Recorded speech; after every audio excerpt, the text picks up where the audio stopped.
there, friends. Long time no see. The time has come for another top 10 of the year list.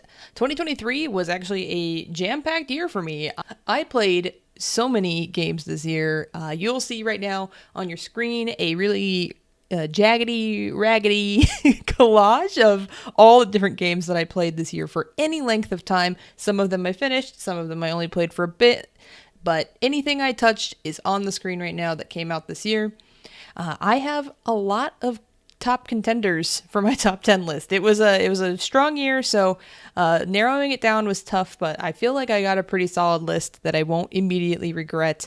So before I get started, I just want to put out the same gentle reminder as usual that there might be minor spoilers for any of the games that are on this list. So if you do want to avoid that for any of them, you can check the description for timestamps and just jump through to the next game.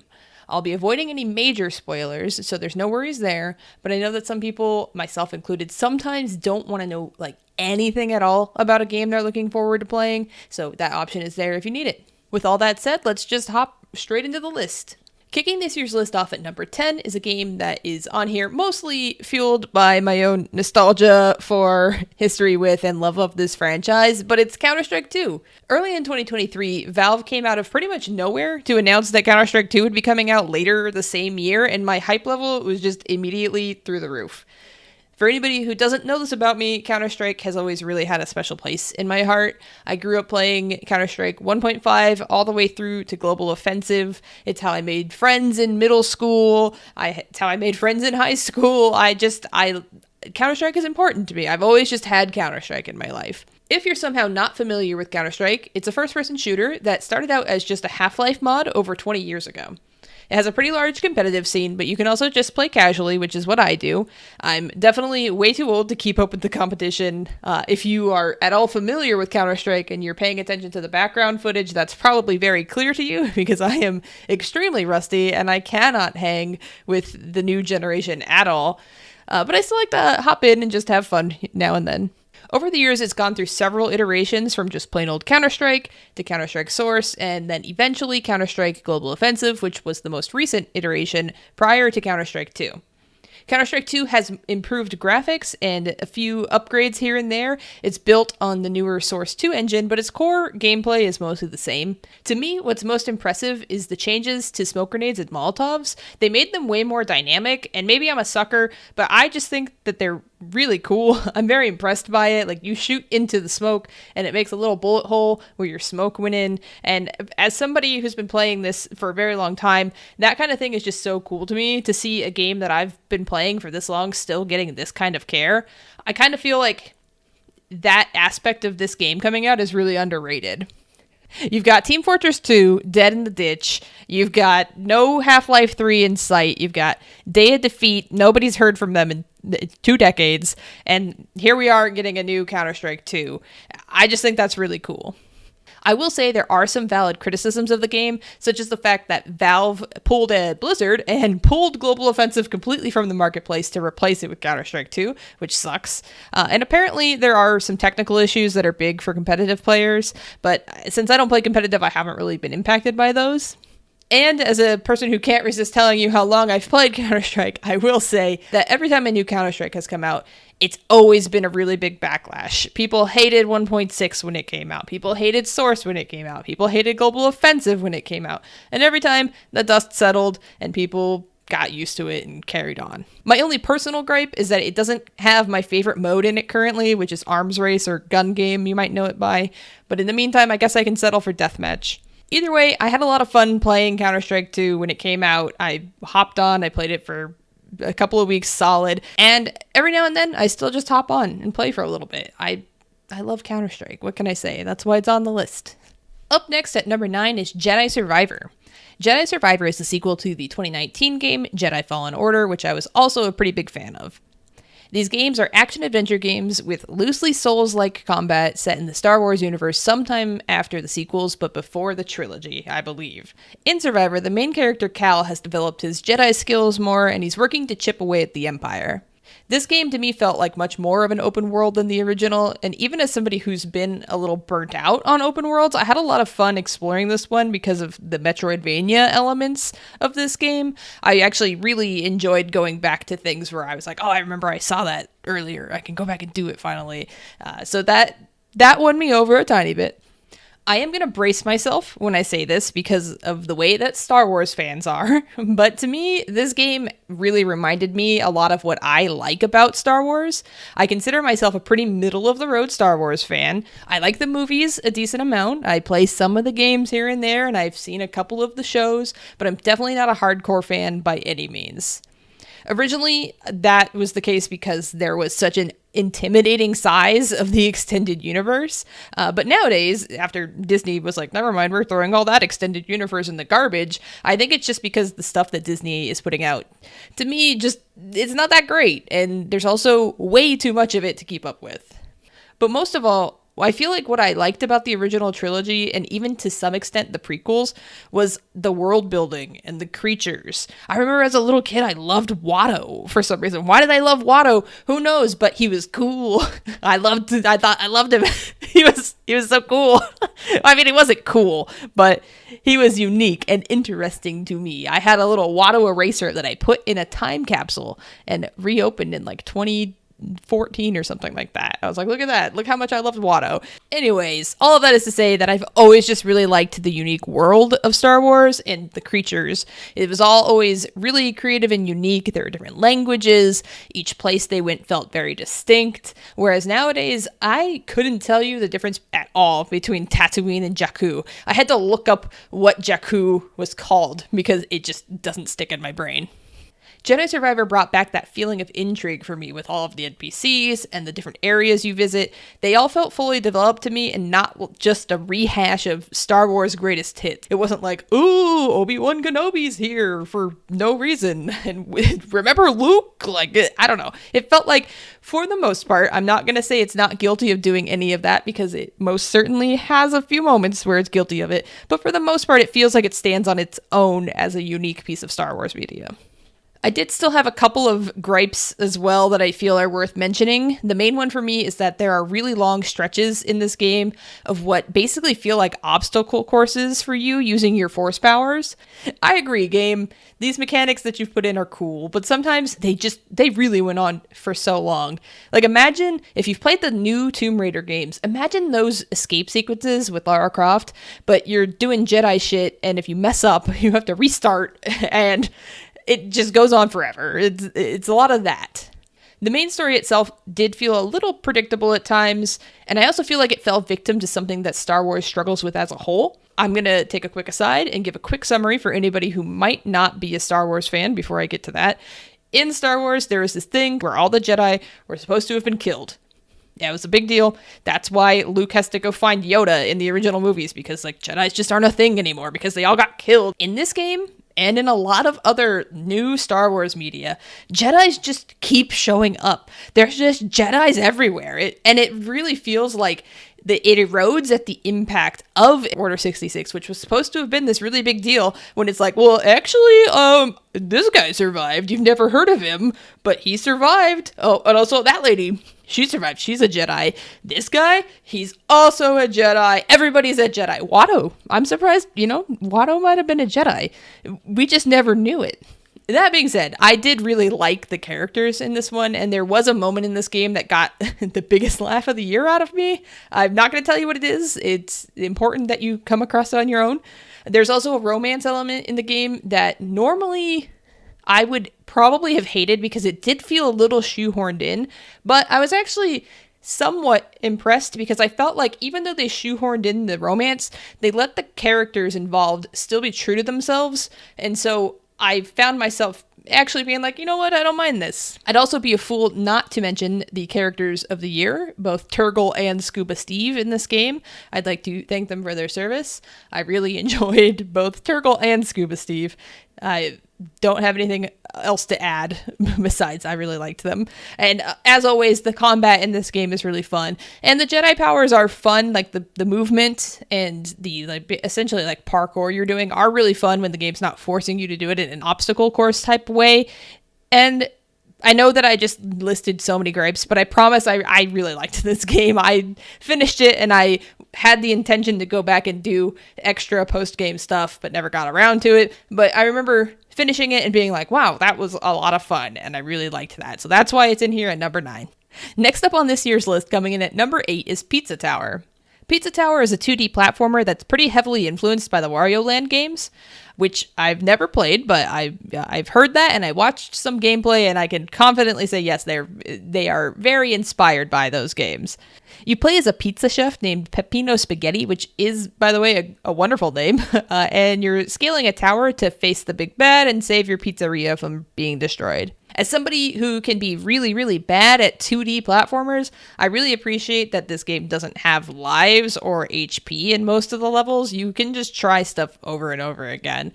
It's not too punishing, but there are all sorts of optional objectives for people of different skill levels, which is something that I always really love in a game, when you don't have to be an expert at it to have fun, but if you want to be an expert at it, there's still plenty for you to do. There are some boss fights, and in those you have HP, but again, there's not any limit to how many times you can try based on lives or anything like that.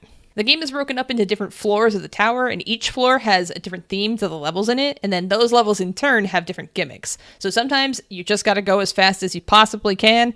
Sometimes it's a mini golf game, and other times you play as a completely different character who has this really cool rat friend. So I'm someone who prefers Sonic the Hedgehog style gameplay in my platforming versus Mario. So I really meshed well with the levels where you just kind of had to go fast and get through these escape sequences at the end of each level. It's all about finding your flow and just booking it to the door, and I can get down with that. I'm that kind of platformer. The most charming thing about Pizza Tower, though, like what sold me on it in the first place, is 100% its aesthetic. It has a very unique art style that reminded me of cartoons from when I was a kid. There's also all sorts of references in it, from stuff all the way from like the Noid to Five Nights at Freddy's. It just really felt like this game was made by somebody who loves games and really gets the era and the aesthetic that they were going for. They had a strong voice. Like if you were writing an essay, if Pizza Tower was an essay and I were Pizza Tower's English teacher, I would say, good job, your voice really came through in this essay. The game also has a really killer soundtrack, even though by design, some of those tracks had me absolutely stressed out when I was playing. But again, that was by design, so I appreciate them for what they were.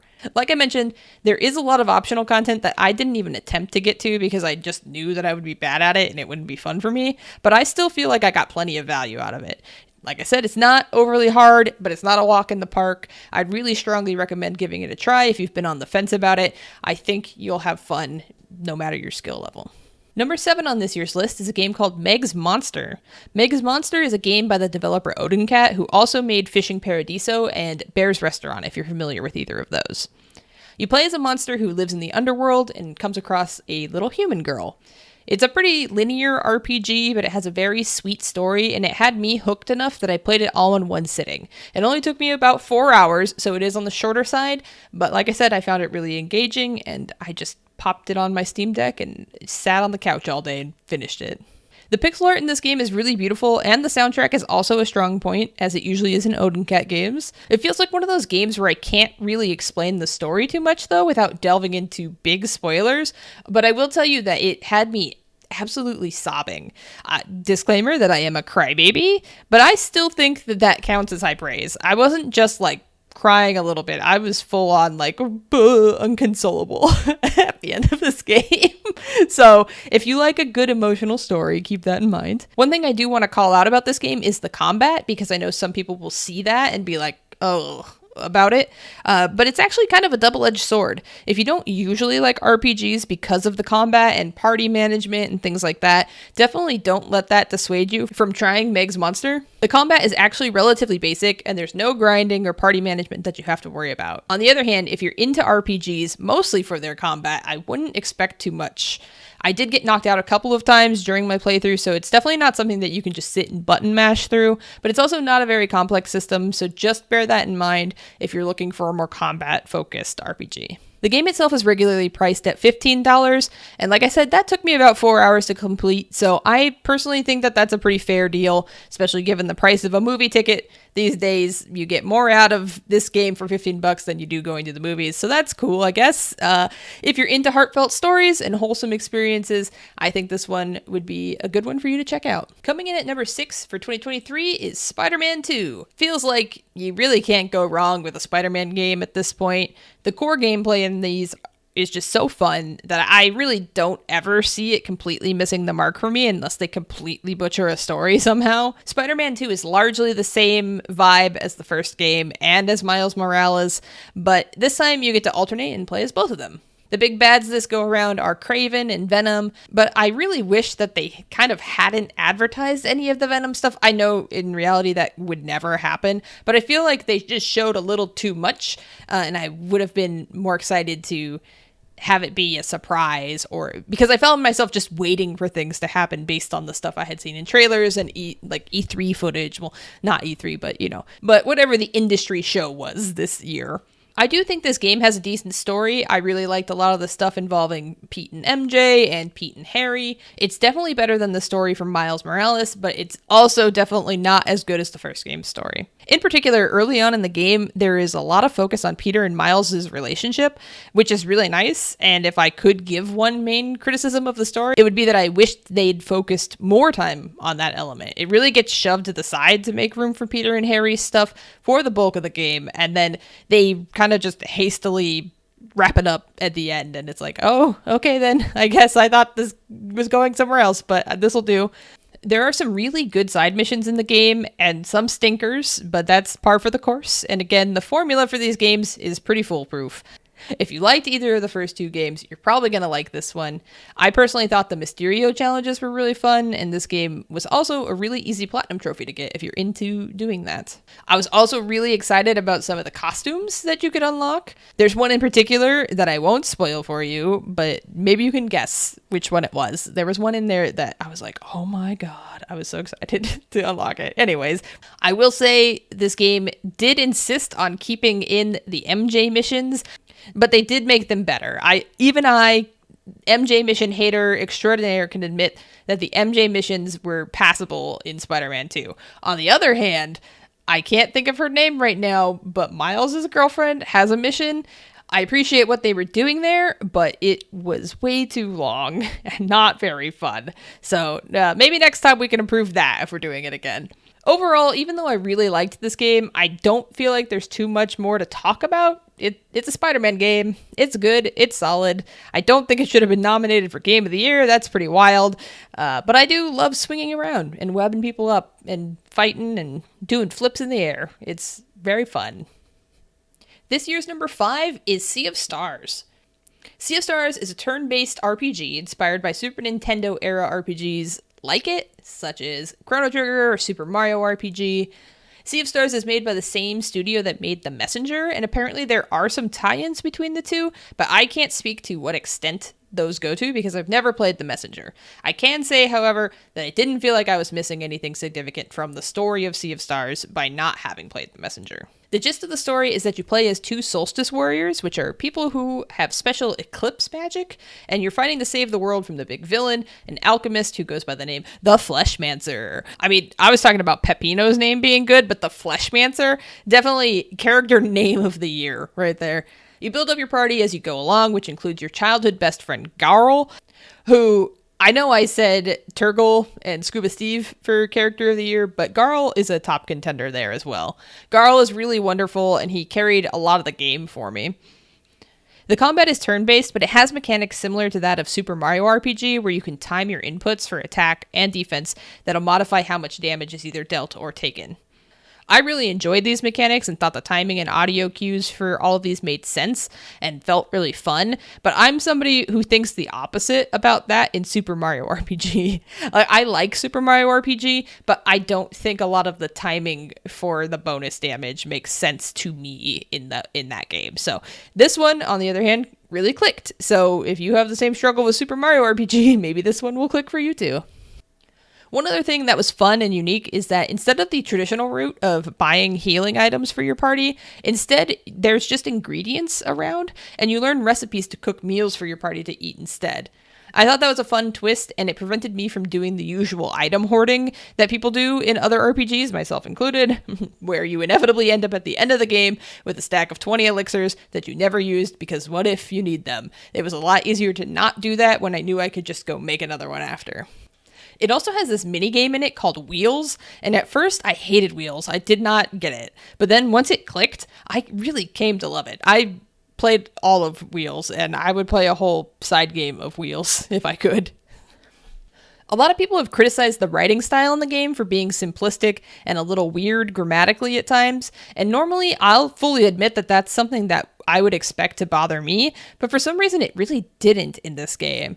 I think it's because I feel like it adds to the charm of it being an homage to classic RPGs, which were laden with awkward writing and grammatical errors themselves. I know in this case it wasn't intentional, but it's still, I don't know, it just didn't impact it for me. I will say though that even though I really loved about 3/4 of this game, the final act really fumbles hard.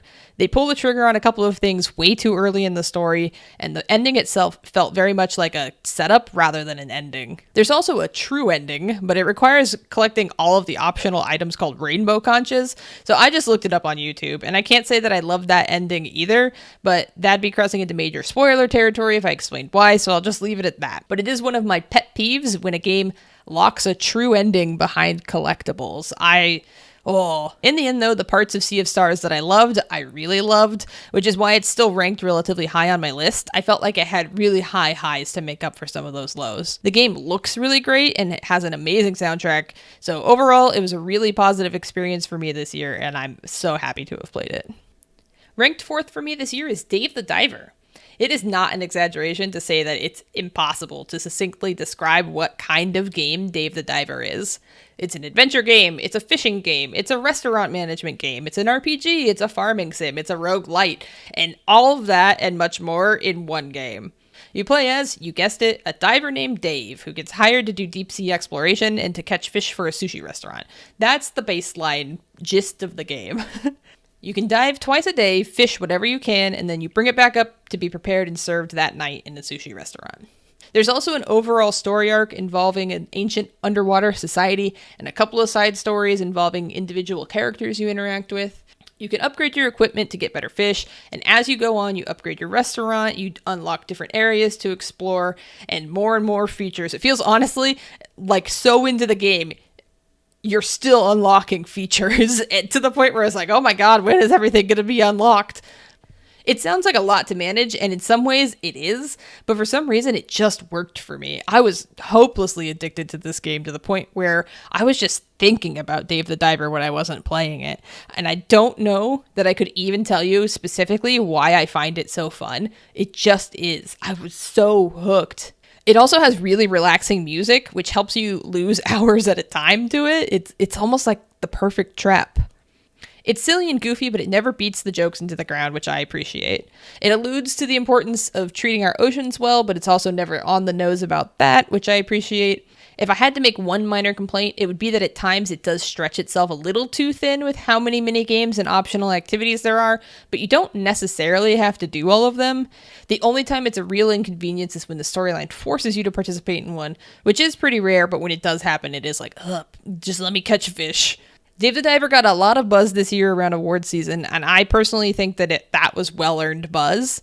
It's fun, it's unique, and to me, worth way more than its $20 price tag. I'm going to happily replay this in the future. I just saw that there's some DLC coming out that's a crossover with the game Dredge. I'm stoked. Sign me up. More fishing, please. Kicking off the top 3 this year is a game called Mr. Saito. Mr. Saito is a story-focused RPG made by Laura Shigihara, who also made the game Rokuin, which I'm a big fan of, and is how I found out about Mr. Saito. Mr. Saito is set in the same universe as Rokuin, but it isn't a direct sequel or prequel, it's just in the same universe. You don't necessarily have to have played Rokuin to enjoy Mr. Saito, since there's no story dependency, but there are fun references sprinkled throughout that you would understand better if you had played Rokuin. But again, it's definitely not a necessity. In the game, you play as the titular Mr. Saito, who is a Japanese salaryman who winds up in the hospital and finds himself in a fantasy world turned into a creature called a llama worm. He winds up meeting Brandon, who is a child both in the hospital and in the fantasy world, and he agrees to help him fulfill his big wish to visit the flooded gemstone caverns. The game itself doesn't feature any sort of combat, just some light puzzle elements. It's full of fun and silly characters, and the story itself is really heartwarming. If you're familiar with Rockwind, you should know that Mr. Saito is much shorter and it's a much lighter experience, but it still has really impactful emotional moments. It's a very funny game to me. I had a lot of fun with it. It has really, really, really beautiful pixel art in it, and the soundtrack is, of course, amazing, which is to be expected from anything by Laura Shigihara, who you may recognize as the composer for the original Plants vs. Zombies game. I will also add that the creator of the game streams on Twitch, and so this game had a lot of fun Easter eggs in it, specifically for her Twitch community, and that garnered a lot of extra love for me. I still think that anyone would enjoy the game. Those things are just an added bonus. This is another game that made me cry this year, and I almost immediately wanted to replay it after finishing it. It's hard to describe, but I felt really fulfilled, and the message in this game was something that's important to me, and it made it a really easy high placement for this year's list. This year's second place game for me is ever so slightly cheating having it on the list, but it is Live Alive Remake, or maybe it's Live Alive Remake, or maybe it's Live Alive Remake. I swear I have looked up the proper pronunciation about 100 times and it never sticks. I feel like I find different results every time, so I apologize in advance if I picked the wrong one to go with this time. I did my best, I swear. The reason this one is cheating is that this game technically did come out last year, but it was only on the Switch in 2022. In 2023, it came out for the PC and for PS4, which is when I finally picked it up and I played through it on my Steam Deck. For anyone unfamiliar, Live Alive was a Super Famicom RPG that was exclusive to Japan up until this remake came out. I'd always heard good things about it, but I wasn't going to go out of my way to play a fan translation. And I honestly wasn't even fully sold on getting the remake when it was announced. But I had the urge to play an RPG, and I just decided, all right, let's try this one out. This game pretty much revived my willingness to play turn-based RPGs. I'd gotten a little bit burnt out on them as the years go on, because I feel like less and less of my free time is available to play games, and RPGs can be pretty lengthy. I still don't think I'm going to have time for, Persona games, which are super long, but this one wasn't too long. I was able to finish it in just over 20 hours, but the way it's structured makes it really easy to get through. There's also definitely way more than 20 hours worth of content in this that has multiple endings available, and I just went for one. The game is actually presented as 7 different stories for you to go and play through.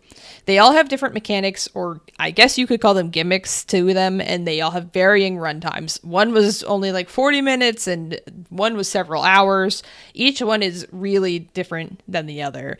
One is set up like a fighting game, where you have to battle your way through a list of opponents. One is effectively a big puzzle, and it's set in the Wild Wild West. There's a couple that are pretty close to normal RPG stuff. Every single one is different and has its own special mechanic. The main point is that they are all set during different time periods, and they all have a different character as the main character. Near the end of the game, they do all tie together, and you play through an 8th chapter, but I'm not going to spoil that for you, even though I'd really love to, because I liked it a lot, and I would love to talk about it. If you want to talk about Live Alive, message me, feel free. As I mentioned, there are multiple different endings you can achieve as well. The one that I got, I was super happy with it, and that's kind of why I was like, well, I think I'm done here.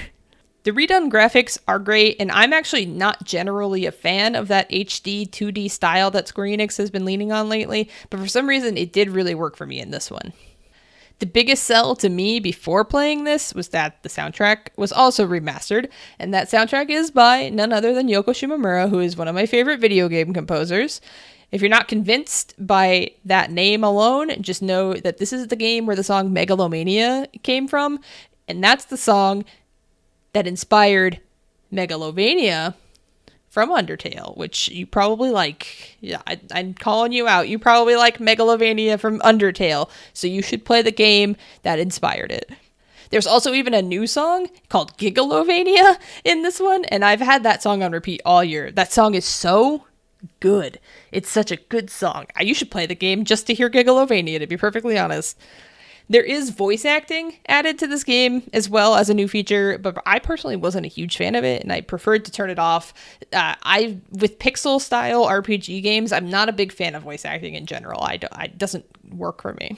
Live Alive was just a really solid game through and through. There was one chapter that was a bit of a slog, but even that, it was because I made a mistake and I was too stubborn to go fix it, and I wanted to brute force it the way that I was trying to do it.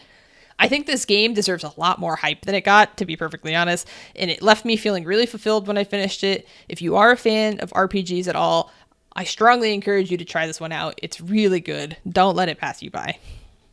Before we get into my number one game for the year, it's time, of course, for some honorable mentions. I do want to say that there were so many games that I wanted to put in as honorable mentions, but to keep this from turning into a straight up top 20 list, I had to make myself narrow it down, and I settled on just 3. The first of these is Baldur's Gate 3. Baldur's Gate 3 is really amazing, and I feel like it's completely worthy of all of the hype it's been getting. I think it probably would have been on my list, and the only reason it's not is that it came out at a time where I was moving states and starting a brand new job. So I only got to play about 12 hours because my life was just way too busy at the time to fit in Baldur's Gate 3, which is a huge game. As a fan of the classic Fallout games and of older BioWare games with real dialogue options, I've been missing this type of game so much. If there is one plus side to not being able to spend much time with it this year, it's that I have more to look forward to next year when I finally get back around to it. My next honorable mention is the Power Wash Simulator SpongeBob SquarePants DLC. And I know how this sounds, but please, you have to remember that Power Wash Simulator was my number 2 game the year it came out in early access, and this DLC was so surprisingly great that I just felt like I had to give it a shout out. This was their first paid DLC, and I honestly feel like it was really worth the money. There is a lot in there for SpongeBob fans. The maps were fun, they weren't frustrating, they didn't have little tiny pieces that you struggled to find, and it also featured a jar of mayonnaise in a dumpster where mayonnaise belongs. My final honorable mention is a game called Dr. Fetus's Mean Meat Machine.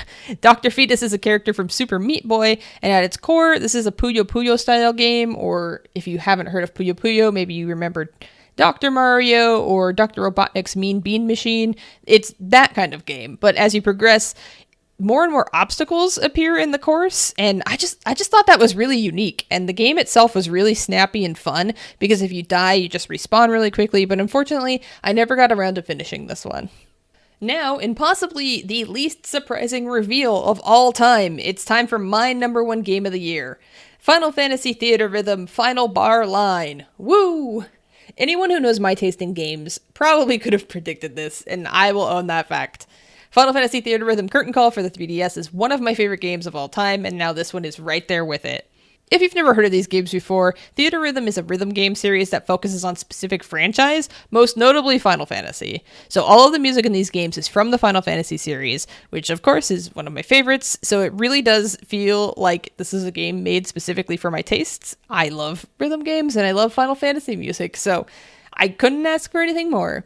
The rhythm game elements are pretty straightforward. You just press the buttons when you're supposed to press the buttons to the tune of Final Fantasy music. There's also paid DLC for songs from other popular Square Enix titles like Nier, the Mana series, the aforementioned Live Alive, and a ton more. There's just so much stuff in this game.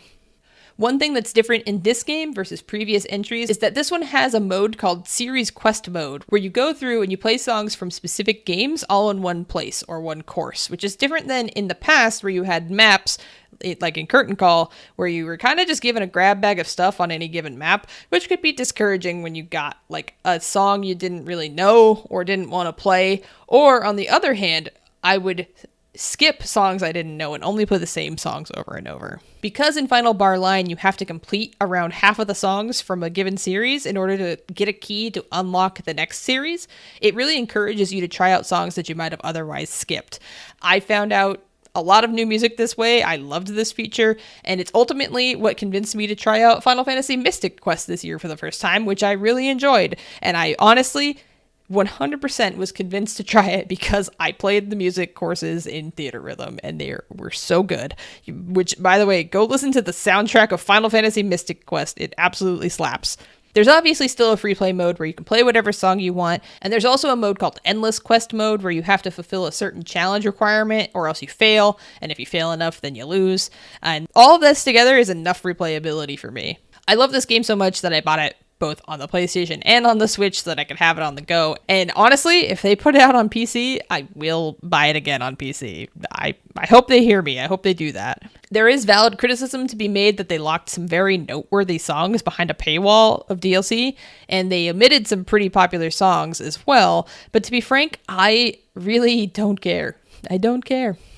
I love this game anyway. I got way more than my money's worth out of this game, and I will for years to come. I used to bring my 3DS with me up until this game came out to replace the one on my 3DS. I would bring it specifically so I could play Curtain Call on trips because I just think it's the perfect travel game. It has representation from almost every Final Fantasy property in the entire series. I think the only exclusion is like Dirge of Cerberus, but everything else is pretty much in there, and I don't know what else I could have asked for. Maybe, I guess, the aria from Final Fantasy VI.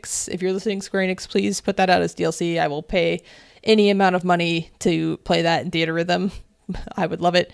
But honestly, this was a super easy pick for my number one game of the year. I pretty much knew from the moment that it was announced that this would be my number one game of the year, and I'm not ashamed. I love this series, and I'm really thrilled to have another entry in it, and I am proud to have it in my number one slot. That's going to do it for this year's top 10 list. As always, I really genuinely appreciate you sticking it out if you've made it this far, and for joining me in this year's recap.